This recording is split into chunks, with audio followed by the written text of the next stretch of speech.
नमस्कार, मेरा नाम है कृष्णा बिस्ट और आप देख रहे हैं जनसत्ता फटाफट। चलिए नजर डालते हैं आज की बड़ी खबरों पर।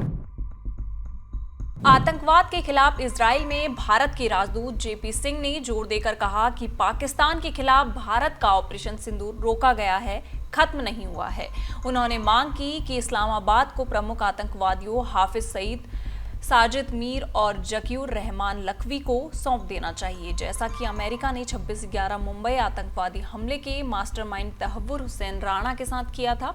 सोमवार को इजरायली टीवी चैनल i24 को दिए गए इंटरव्यू में सिंह ने आतंकवाद के खिलाफ वैश्विक गठबंधन बनाने का आह्वान किया और तहव्वुर राणा के अमेरिका द्वारा प्रत्यार्पण के उदाहरण के साथ इसकी तुलना की। सिंह ने कहा कि आतंकवादियों ने लोगों को उनके धर्म के आधार पर मारा।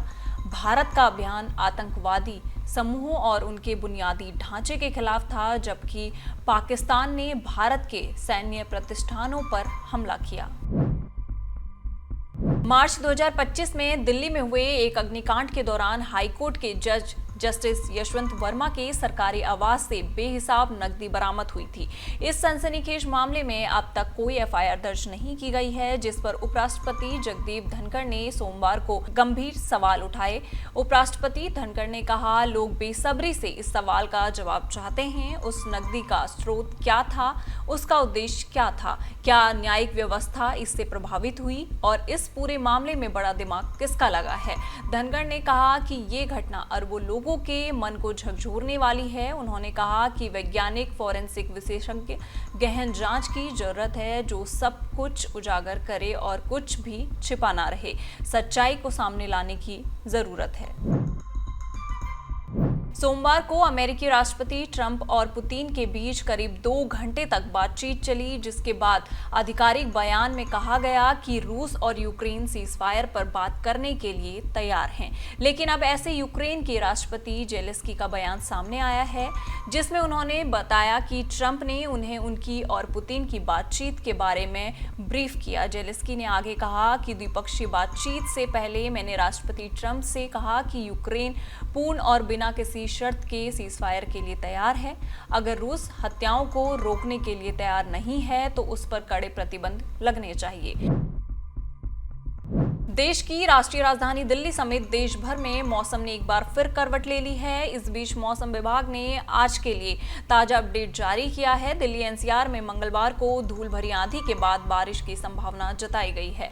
पश्चिम विक्षोभ, चक्रवाती हवाओं और मानसून पूर्व गतिविधियों के प्रभाव से कई राज्यों में बारिश, आंधी और गरज चमक की संभावना है, जबकि कुछ क्षेत्रों में भीषण गर्मी और लू का प्रकोप जारी रहेगा। दिल्ली और आसपास के क्षेत्रों में आज आंशिक रूप से बादल छाए रहेंगे, जिससे गर्मी और उमस में मामूली राहत मिल सकती है। मौसम विभाग के अनुसार 40 से 50 किलोमीटर प्रति घंटा की रफ्तार से धूल भरी आंधी और हल्की बारिश की संभावना है। अधिकतम तापमान 40 डिग्री सेल्सियस के आसपास रहेगा, जबकि न्यूनतम तापमान 28 डिग्री सेल्सियस के करीब रहेगा। हालांकि हीट वेव का अलर्ट भी जारी किया गया है, जिससे दिन के समय असहज गर्मी महसूस हो सकती है। गुजरात के कृषि एवं पंचायत राज्य मंत्री बच्चू खबात के दूसरे बेटे किरण खबात को दाहोद में 75 करोड़ रुपए के मनरेगा घोटाले के सिलसिले में सोमवार को गिरफ्तार किया गया। खबात के भतीजे दिलीप चौहान समेत 3 अन्य को भी गिरफ्तार किया गया है। इस तरह अब तक कुल 10 लोगों को गिरफ्तार किया जा चुका है। किरण के बड़े भाई बलवंत खबात को शनिवार को गिरफ्तार किया गया। दोनों का संबंध उन फार्मों से है जिन्होंने अनिवार्य बोली प्रक्रिया से गुजरे बिना देवगढ़, बारिया और धनपुर तालुका में मनरेगा परियोजना के लिए सामग्री की आपूर्ति की। पुलिस ने कहा कि इन फार्मों को कोई अनुबंध हासिल किए बिना भी धन प्राप्त हुआ। इन सारी खबरों पर आपका क्या कहना है, आप हमें कमेंट सेक्शन में जरूर बताइएगा और इसी तरह की देश दुनिया की खबरों के साथ जुड़े रहने के लिए देखते रहिए हमारे साथ जनसत्ता।